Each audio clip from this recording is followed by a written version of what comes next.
Hello, welcome. Thank you for holding as we transition to the new hour of meetings here. It's always a tight squeeze for everyone who's busily going through their day.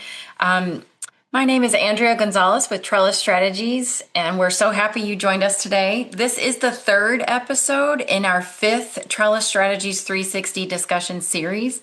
We're grateful to have the expertise and wisdom of our panelists today. So this series allows us to discuss innovative leadership for the modern learner, and we're doing this by having one-on-one conversations with presidents and chancellors of post-secondary institutions. And our discussion today will be led by our president and CEO, Dr. Debra Chromy. Participant videos are off, but we encourage you to share questions or comments that you have in the chat or in the Q&A, and we will respond to those at the end of our discussion. Since we started this off a little late, I'm going to go ahead and hand it over to you, Debra. Great. Thank you, Andrea. Thank you for all you do to bring this event together. Again, a lot of work behind the scenes. Just building off of the work that Trellis Strategies has done over the last few years, just reiterating what Andrea said, we've really been focusing on speaking with innovative higher education leaders who are reimagining their institutions for the modern learner. And if you're not familiar with what I mean by modern learner, don't worry, I'll define it in a minute. So I'm very excited to have President Baston with us today.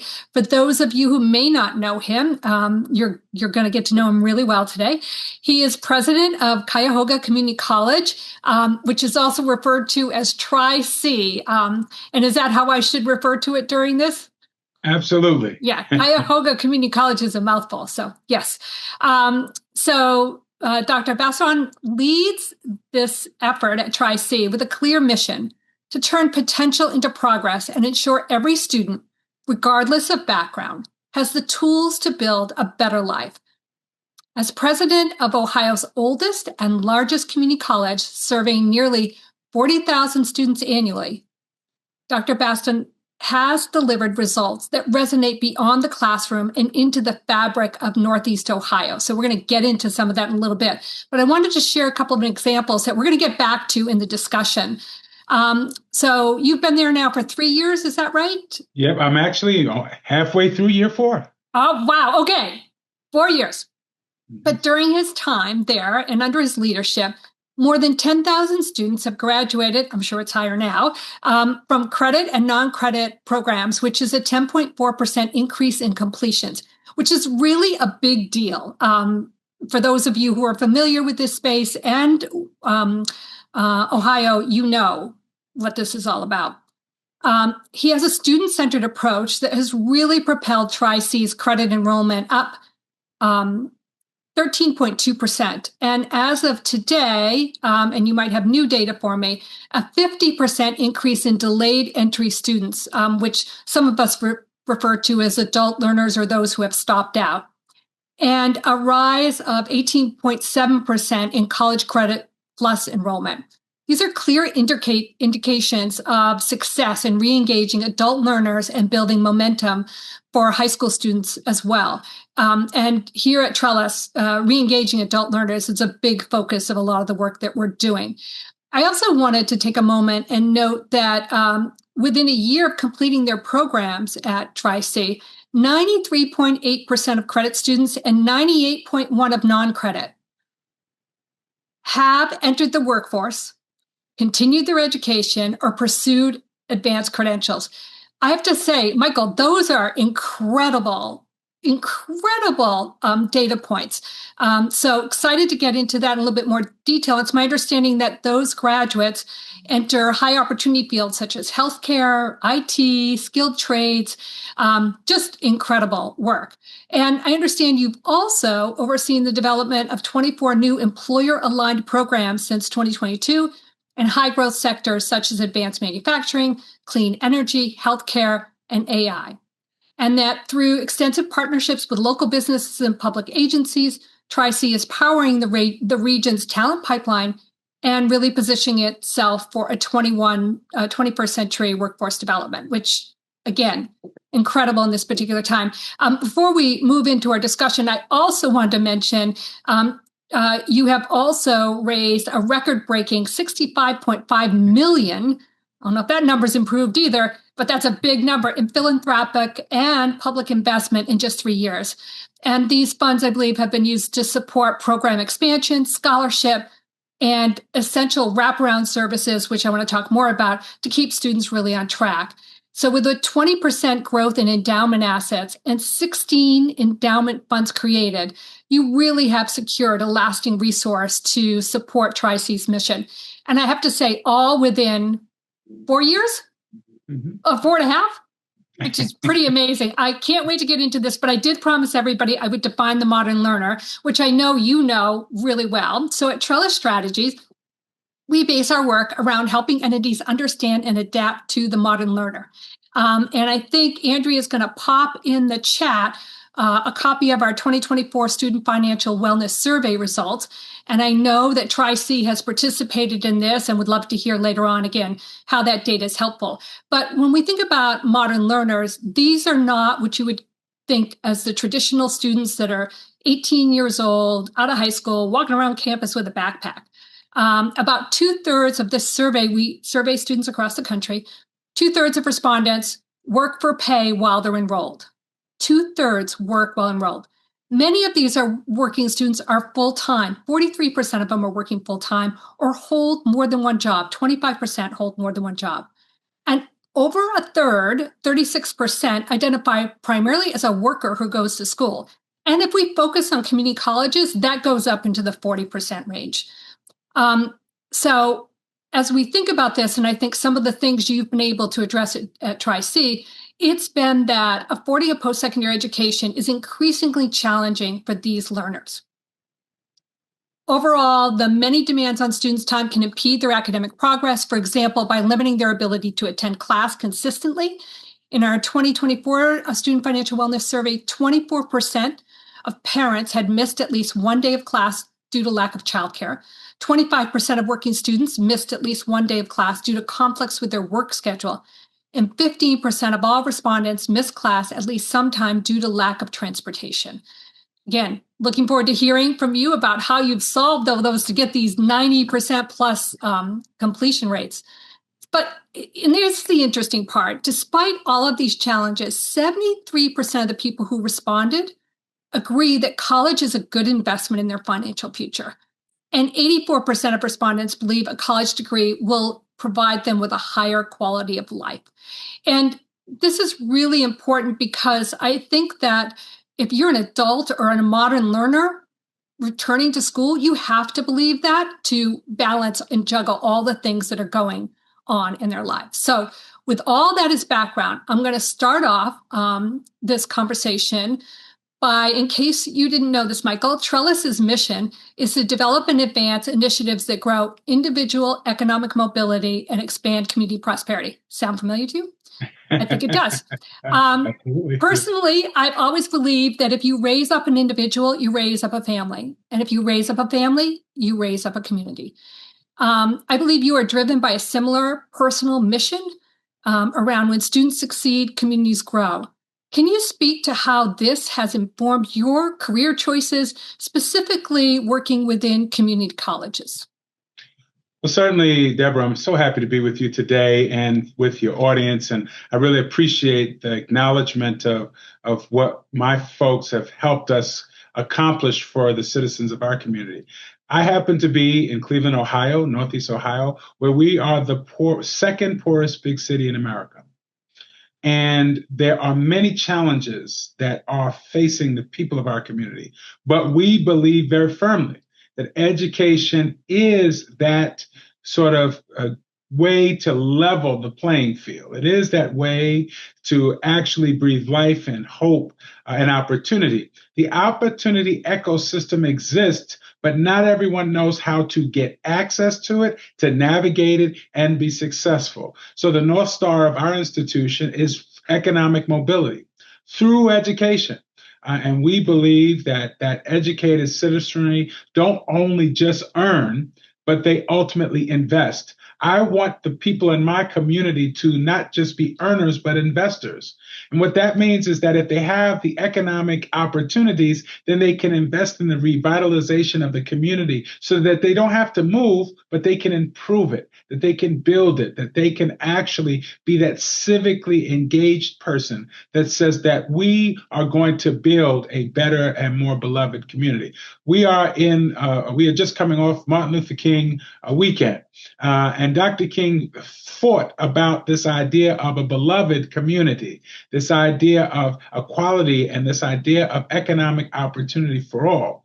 And that is the heartbeat of the community college. We are over 1,100 of us around the country really focused on saying that if we build people, we will build communities. And so we align so well with Trellis. This has been the work of my life. I began my career in public interest law. I was a lawyer and then was a paralegal instructor, preparing next generation of folks to go into the field, and ultimately worked for academic clients until I became someone involved in the community college space, and now president in my second institution. So I'm very, very proud of Trellis. I'm proud of the focus on making sure that everyone has opportunities, and more importantly, the focus on making sure institutions are not building barriers, but actually turning stumbling blocks into stepping stones. Yeah, thank you for that. And I will say that's part of the purpose underlying the Student Financial Wellness Survey, is to make sure institutions have the data they need to make decisions to remove those roadblocks or put in place mitigation strategies. So really happy to hear that. And I'm sure your background in student affairs has influenced a little bit of this focus on students, would be my guess. So, well, listen, I was a student leader. And I was a student leader when I was in college, fighting for curriculum development, fighting for inclusive curriculum, fighting for faculty diversity, so that students could feel that they were a part of, they could be seen, students like me, that I could be seen and felt and heard and supported in the right ways. So it shouldn't surprise anybody that I used to be a campus activist and now I'm a college president. So I used to go after the leadership. Now I am the leadership. Sounds like you found your calling for sure early on. Yes. So let's talk a little bit about creating a culture of innovation, which you clearly have done there. Higher education, as we all know, is evolving rapidly. How do you foster a culture of innovation within your leadership team to ensure that students receive relevant and flexible learning opportunities? I think for us, the culture of innovation started first with a culture of clarity. Most institutions are trying to be everything for everybody, and ultimately, we have multiple kinds of people within our organization. If you're a Bowman and Deal person, there are structuralists, there are political people, there are human resource people, there are symbolic people, and many get kind of wedded to their own sort of self-preservation tactics. And that is the enemy at times of innovation. And so it's to get people to understand that you have to be a multi-frame thinker in this day and age in higher education, and more importantly, being in tune to what's happening in your local community context, being in tune to, many years ago, if we had said that students were consumers, it would be heresy. You'd be, dragged to the stake. But let me tell you, if you don't recognize that education is a business. We're in the business of education. And if you don't recognize the business, you'll be like some of the colleges that have already closed or merged or sort of lost significant market share to other sectors, when you could probably do that work at half the cost and ultimately keep people in your community. So innovation starts with clarity, helping people understand, why are we here? What is at stake? What happens if we don't make the investments in the new ways of thinking? What's at stake if we don't make partnerships with business and industry so that we can understand exactly what their expectations are? What if we don't ask students what they expect? What will happen if we don't understand how we actually make this work for today? Without that culture of clarity, without everyone becoming much more invested in inquiry and not just invested in protection, you cannot grow your institution. You cannot, look at the challenges. What you will do is simply blame the students, or you blame the system, or you blame the government, or you'll spend more of your time constructing all the reasons why we're not where we want to be, and not enough time focusing on where are we? What's our desired state? How do we back map from our desired state the steps that we have to take internally to get there? I couldn't agree more. And, a few years back, we started to see large corporations develop their own universities or their own training programs, or hiring individuals right out of high school and training them themselves because they weren't getting what they needed from higher ed. So I think all of this is an incredible wake-up call to, again, focusing on both the employer and the student. I couldn't agree more. So let's talk a little bit about balancing tradition with change. Which is a tough one, maybe more so at other four-year institutions, but community colleges often serve diverse learners with varying needs. We talked about the modern learner. How do you balance traditional academic structures with the flexibility that modern learners require? Well, first of all, you have to invest in your faculty. So one of the things that is a mistake for educational institutions is just blame the faculty. Well, if they would, teach better, if they would, we wouldn't have all these problems. The fact is, we have to, oftentimes we've established norms. If you look at the tenure process, is an established norm. And so if you've got to wait 6 years to now get a semester or 2 semesters off, so to be innovative, do you know how many things change in your program of your field in 6 years? So how are we then more innovative? How are we saying, okay, faculty member, why don't we give you some release time to go back into your field so that you can refresh the curriculum on a more regular basis, so that we can ensure that the students will actually have real examples and infuse real examples that actually make them what I call real world ready. How do we think about engaging the business community to say, hey, listen, can we have earn and learn models where we actually not just teach the students by embedding them in your company, but also have the faculty in conversation with you so that we can ensure that we're always producing the kinds of people that will not only grow in the field, but also to be able to keep us relevant in that experience. So it's not enough to say, it's the faculty, or it's not enough to say, well, the students are, they're all on their phone now. Everything is AI. We really wish we had the students that you have who you have. So this romanticizing about how wonderful the students were back in the day, you weren't a wonderful student back in the day. You might think you were, but you're not, things change. We can use a calculator and not an abacus. So you're going to have to understand that in this environment, if you don't meet students partway where they are, you don't have to worry, because you won't be meeting them, because they won't be at your institution. They'll be at a place that actually wants to engage them in their learning. They'll be at a place where they understand that in their phone, they can actually start looking up stuff that they never could look up before. Mm-hmm. And they can question your explanation in ways they never could question your explanation. So this idea of the balance of power in higher education, if we as institutions don't understand that we can shape the resetting, we can shape the re-engagement of our students, we can shape the re-engagement of our partners in business and industry and the nonprofit and the government sectors, without recognizing our responsibility to engage in this way and thinking, well, they have to come through me to get a credential.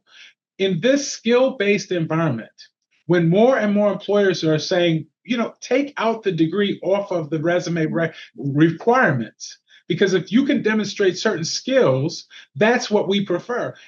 While that movement is building, it's not all the way there, but it's a building movement. You have governments throughout the states that say, hey, we're taking out these degree requirements off our state applications, which used to be a gatekeeper for opportunities. So we've got to understand that we don't have to surrender academic quality. We don't have to surrender the expectation of student competence. But what we have to do is recognize that the rules of engagement are changing, and we can't be passive. We actually have to lean in and do some things. Yeah, no, that makes a whole lot of sense. And again, in this current environment, I was thinking about something you said about how quickly things are changing, and that what you might train somebody on today in 3 years might not even be there anymore, right? So, in thinking about that, and actually thinking about employers, and I might be jumping ahead here, but you just hit something in my brain here. Thinking about employers and the people they have on staff right now, as AI and other technological advancements mean that certain jobs will go away, but new jobs will be created in terms of overseeing and managing that. Are you hearing from employers that they're looking for assistance with upskilling and reskilling? So not only, it's a whole different channel. If you're supporting employers in a way that is delivering what they need, then they're more likely to come back to you and say, hey, I got 5,000 people here who need to understand X. Can you help me with that? Absolutely. For us, we actually have a corporate college. We were one of the first community colleges in the country to establish a corporate college model. And this is where we do contract training for business and industry. And so maybe they already have a degree, or maybe they have staff members that need retraining or upskilling. And we work with those businesses to help them meet the needs of their existing workforce. And we help them in the traditional academic setting for new employees pathing to opportunities in organizations. The reason why I bring this up is because today, our corporate college works with business and industry to train existing people on integrating AI within the workplace.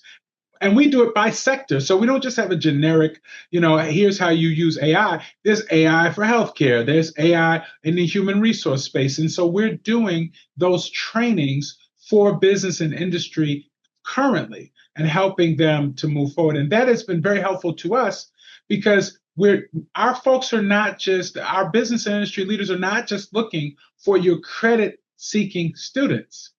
Some of them want continuing education. Some of them want executive education, and they don't necessarily need a master's degree to do that, but they need the kinds of experiences that skill them up and get them ready. And so we have been very, very fortunate because our institution and many community colleges and some around the country see community college as a pass-through. Like you come to community college, you may get some college credits while you're in high school. You may then go to the community college and then you go to the 4-year and that's it. And that's the community college. We are a multi-pathway institution. We have people with PhDs, we have people with JDs, we have people with other CPAs because they're coming back to get this upskilling in the shorter-term credentials. God bless you. The shorter-term credentials that ultimately keep them moving. So we're not a pass-through institution. We're a multi-pathway institution. We're one of the people that actually gets you the GED that can put you on a path to the PhD. And we have seen that. And right. Every step along the way. And it is what we love about the work we do is that we are really affordable and high quality. And there has been this idea that if you are very high priced, then that is the measure of high quality. But I can tell you, I'll put my students against any student anywhere around the country. I say we are the most selective institution in the country. People say, well, what about Harvard? What about Yale? What about Stanford? We are more selective than Harvard, Yale, and Stanford. And they say, Dr. Baston, a little something wrong with you? Because why do you think that you're the most selective? And I say, because 100% of the people select us. And we are the beneficiary of their choice. I love we that. don't pick winners and losers. We believe that we are the winners because they are partnering with us to have dreams fulfilled and lives better and communities vibrant. I love that. I love that. I love that. That's awesome. What you just described is, I was looking at the National Student Clearinghouse data that came out on Friday. And it showed one sector was up, and it's community colleges. And I think it's probably because of much of what you just described. and your colleagues across the country leading community colleges doing the same type of work and leaning into this. And it's important because for so long, there was a stigma almost associated with the community college. Right. But nowadays, that stigma is gone because, quite frankly, many people see this as an economically viable path. Correct. To build people up. So as much as we work with adult learners, and we do a lot, I mean, the average age of my students is 26 years old, have some college, no degree. But we also have 5,500 students who are in high school right now getting college credits. While they're in high school, yeah. So we know that families are thinking about their educational pathway for their students in a very strategic way, in a way we've never looked at it before, because the blinders are off. This idea that before we would say, if you went to college, it didn't matter what you studied, how long you stayed, because you'd get a good job. Well, that's not the sentiment in America today. People want their young person to get on a path, and that they want that path to have purpose. And they know that their young person may make multiple choices about career over time, but at least they should be on one specific path so that they can demonstrate to themselves with confidence and clarity that they have the ability to pursue something. Yeah. And it should be something of economic value. Couldn't agree more. So let's go back to something referenced earlier in your intro, and that is supporting these students, these modern learners holistically. Yeah. So let's talk a little bit about how you partner with community organizations to tackle challenges like mental health, food insecurity, housing insecurity, financial literacy. How do you, what do those partnerships look like given the population of students you just described? Well, let me give an example of something I'm very proud of, is our Scholar House. So we partnered with our county municipal housing authority. We partnered with philanthropy. We partnered with nonprofit organizations so that we built an actual housing development where single parents could actually have their children in daycare.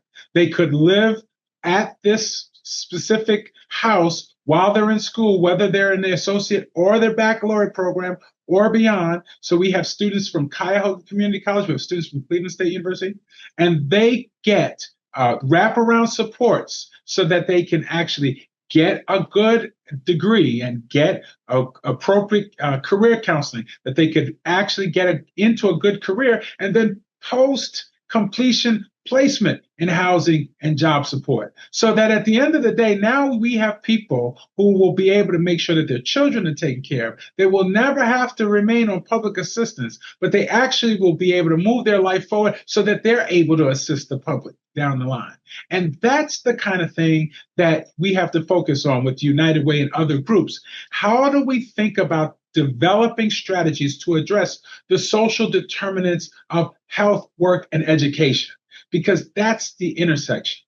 We work with our local hospital, our public hospital, to provide an access center in the community across the street from the hospital. So you may come out of the hospital, but you can come into an educational open door for you to get basic education training, or get you into your degree, or get you into a workforce academy. That kind of connectivity, that intentional braiding support, working with our United Way and the 211, we're able to actually make sure that every student and every person that is in need of whatever they're in need of has access to the full range of support services that will enable them to navigate complexity, but also, more importantly, build momentum. The idea of outcome-based and sort of impact-based programming is that you're not just wanting people to participate in social support programs. You're wanting people to participate in social support programs so that you can demonstrate that short-term support leads to long-term success. And that is why it's very important for us to kind of coordinate, and we've been partnering. And quite frankly, you talked a little bit about the funds that we've been able to raise. Those funds have been in support of these efforts because business and industry and philanthropic partners understand that when they invest in trying to help us address many of these social safety net challenges, they not only help people move up, but they help people move forward. Agreed, and make them even better contributing citizens. Right. So, thinking about all of those pieces, it sounds to me like you have a goal. Your leadership team has a goal there that no one should stop out because of childcare, food right. insecurity, housing. You will work with them to find a solution so that they can stay enrolled. Yes. And also, this is where we come with the power partnership. So it is not that I just expect my partners to send people to me. Right. We actually are embedded in many of the spaces where our partners are. So we are embedded at the food bank, where we do classes at the food bank. So they get their food bank, but they can also come into other classes on site at the food bank. So it's important for us not to just expect people to see us as sort of their partner. We also have to be a partner, and we have to put our money where our mouth is, so to speak. So we go where the people are, and we're not just waiting for people to come to us. That's incredible. And that probably leads to, I spoke earlier about your 93.8% of credit students and then 98.1% of non-credit students completing and entering the workforce or continuing ed or additional credentials. It seems like a lot of what you've been talking about has led to these impressive rates of employment and credential completion. Is there anything else that really is behind helping you to achieve these incredible rates? Well, I think part of it is the level of the partnership engagement. We go to Swage Lot to the third shift and actually do the classes for upskilling there. So it is, now everybody's community is different, but I think you have to have the partnerships. We had to recognize that Tri-C alone could not produce the results. But Tri-C in partnership, first with the student, because we helped them to clarify their goal, and we got them to talk about what are the must-haves for their life, or what are the nice-to-haves in their life. We are never going to be able to make our students successful. We're only going to be able to create the conditions by which they can succeed. But we have to challenge them to believe in the power of their own possibilities. And we work with all of our partners to amplify that. Here's what I know. I know this. You will never raise ambition of people if you don't first raise their awareness. But raising their awareness is not enough. You have to couple that awareness with assistance. That's how you raise ambition. There's a lot of people that they don't know what kinds of jobs are available. And our employers say, well, we put it in Indeed or we put it in the job. Yeah, but we don't even know what you're talking about. There are a lot of people in the community, they don't know when you're talking about, that you want a custodial facilities custodial manager person. And some people in the neighborhood say, "Are you looking for a janitor?" So, but we use language that sometimes misses people. We advertise in places that misses people. So if you really want the hardwired connection, you got to go where the people are. And you have to speak the language of the people. And then you can educate and you can acculturate. You can bring people to that next level of consciousness and participation. But you can't expect people to have ambitions when they don't have examples. You can't expect people to know that they would be good at this job if they don't even know that that job exists, or even what that job is, or even that is somebody gets paid to do that. There may be things that people do every day that they could make a living from. They don't even know that people get paid to do that. So it's important for us to raise awareness and provide assistance, because that's the only way you can raise ambition. Yeah, so it sounds like community groups are really important. And another piece of this is somebody may have grown up in a neighborhood and thought, that's never going to be me. Like, that's not even possible. So even the point of believing in them and saying, yes, you can. Yes, you do have the ability, whether that's a teacher, a religious leader, somebody at a community center, or whatever that is, can make such a difference in someone's lives. Yeah. I mean, the reason why we are all talking so much about belonging today We are talking about belonging, higher education, regardless of your sector, have been talking about belonging now more than ever before.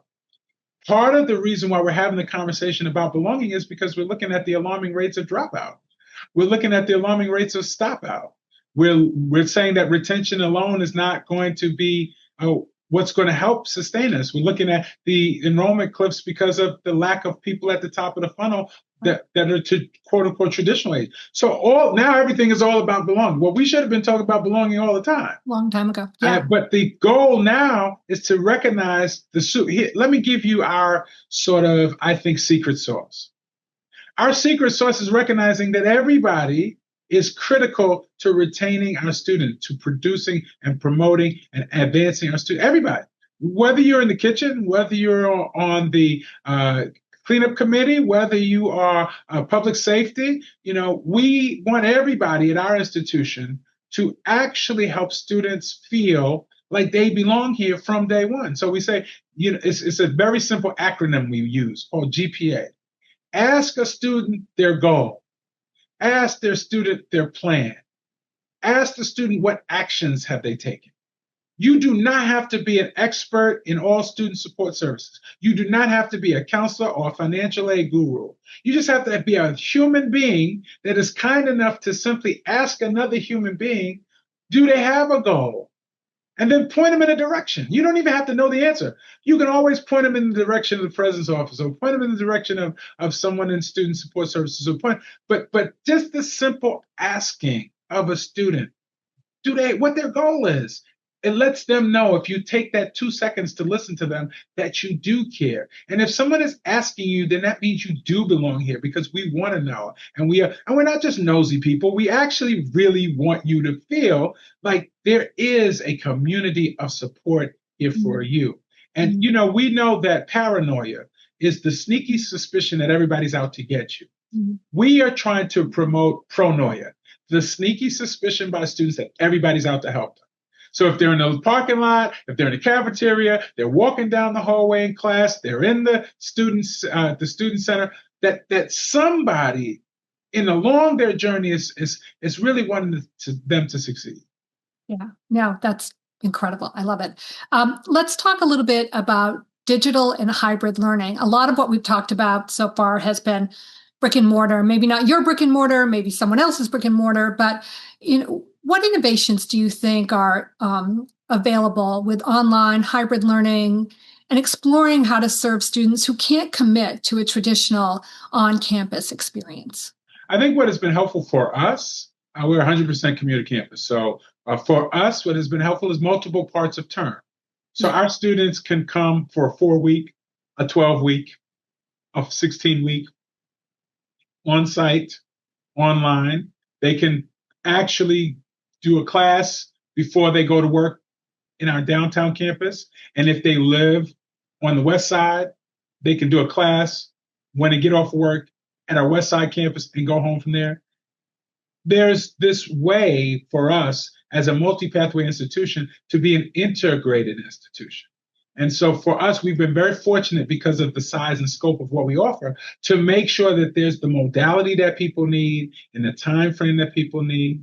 In addition to that, I also am a big fan of credit for prior learning, because people don't come, particularly adult learners, don't come in a vacuum without any experience. How are we able to give them credit where credit is due, so that then that can reduce the time to complete this interim credential and put them on a path to other credentials, whether they be certificates or advanced degrees? So it is important for us to use all the tools in our toolkit. That, to me, is very, very important.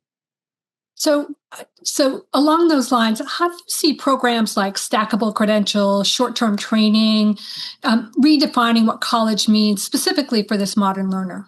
Well, that's why we have really stackable pathways. So even if you are in our academies, we have workforce ready academies. So these are the short-term credentials that give you industry recognized certifications that move you right into the world of work. But then you get credit for prior learning when you come into one of the schools because of the alignment between the workforce academy short-term credential and the academic program that is associate or baccalaureate, because we're in baccalaureate space now, baccalaureate bearing. So we are are very, very interested in making sure that all of our offerings have this stackability and off ramps, because we do know that life happens. But we don't want our students to leave without certain certifications that at least make them career ready, real world ready, ready for what is in front of them. And when you're in a multi-campus institution like mine, where you have a lot of competition for resources, goes back to the culture of clarity. The way we organized ourselves into 5 schools, we also organized ourselves into 5 workforce academies that could then stack into the schools. We also organized our adult and continuing education work through our corporate college along those 5 categories, so that stackability would be real, and you could move into whether you're workforce or you're into the credit or you're into the professional or continuing education space with seamlessness, so that you can build the kind of momentum you're seeking to build. If you think about sort of where you are, and you've done so much in such a short period of time, what is your vision for the future? What do you see that's the next big thing for Tri-C in terms of meeting the needs of the students, the community, the employers, all of that?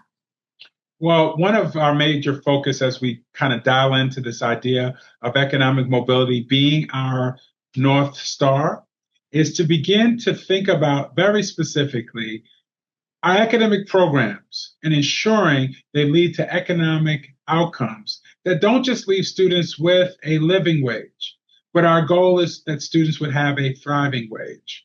We all know that there's some academic programs on their own that are not going to get the students where they need to be. Let me give you an example. If you are a poor person and with a great heart and a love for children, and you take early childhood education, you will ultimately be able to complete that curriculum and we'll get credit for it.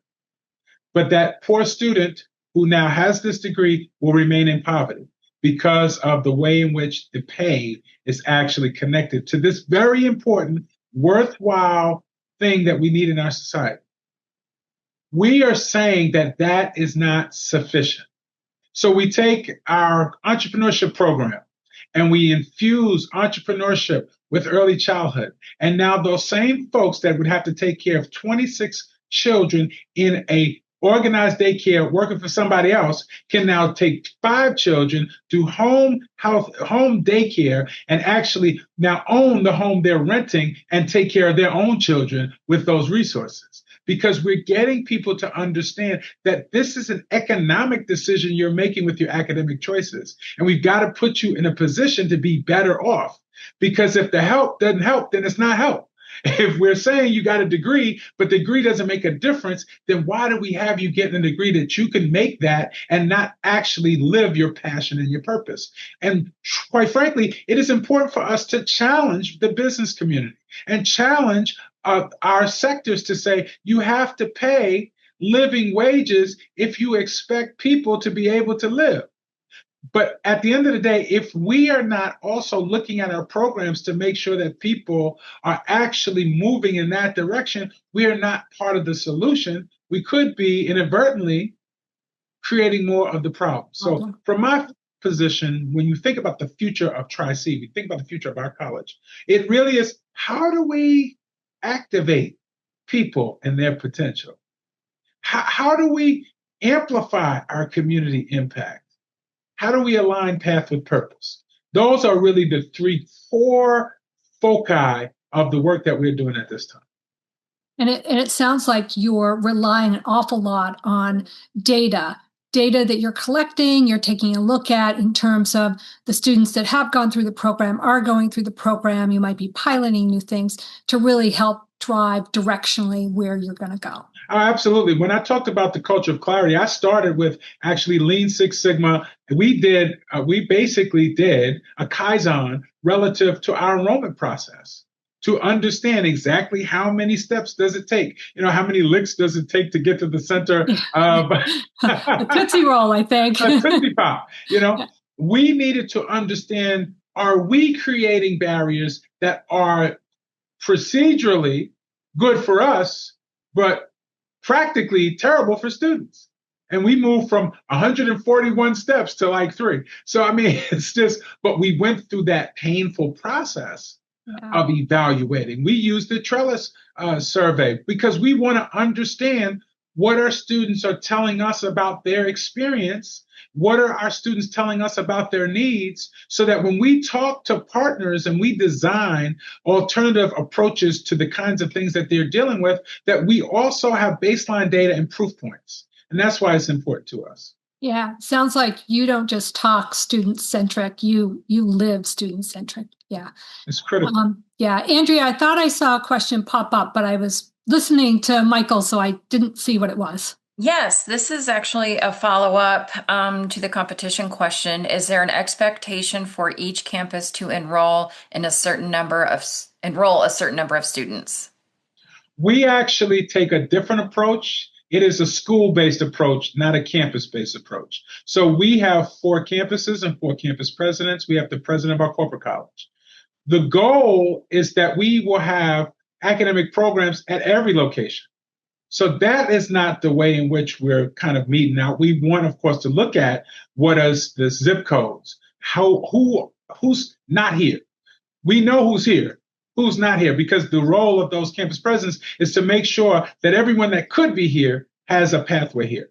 But we really look at the schools for the purpose of understanding our enrollment patterns. So if there is any competition per se, it would be about how innovative can you be to get more people to get in your academic programs that are going to lead them to economic prosperity. So I would say that more about the School of Creative Arts versus the School of Business, or our School of Nursing versus our School of Manufacturing. I think amongst them, there's some friendly competition. They want to, but the goal is to, we have offerings of these school supports throughout our system. So the real purpose of the campus and the campus presidents is to make sure that the zip codes that they're responsible for are folks that know about the opportunity, have the ease of opportunity to get through the opportunity, and to then create a supportive community where they can thrive.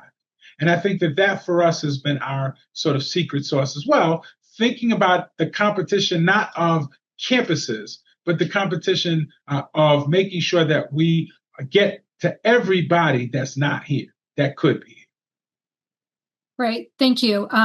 We'll see if there's any more questions while I ask you my final question, which is really, is there anything that I haven't asked you about that you would like to share with our audience today about the institution and the way, your vision and how you're moving forward? What have I missed that you want to make sure everybody knows? It is very important, if we are going to move forward. This is what we understand and feel at Tri-C. If we are going to move forward, it's very important for us to recognize that community being in our middle name has to really mean something. I want everybody in our community to realize we are not just an educational institution. We are a resource for change and a resource for positivity and a resource for revitalization. So when I sit at tables, I am not just sitting at a table as the president of an educational institution. I'm sitting as the president of a partner in the revitalization, the development, the vitality of our community.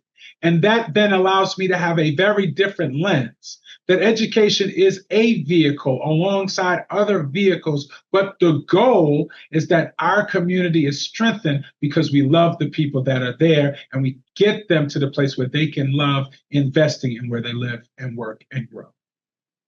Thank you. I'm not seeing any more questions. I just want to say thank you, Dr. Baston, for your leadership, not only at Cuyahoga Community College, but more broadly. If folks have looked at your bio, you participate in a number of boards and other organizations in your community across the country, Leadership for Community Colleges.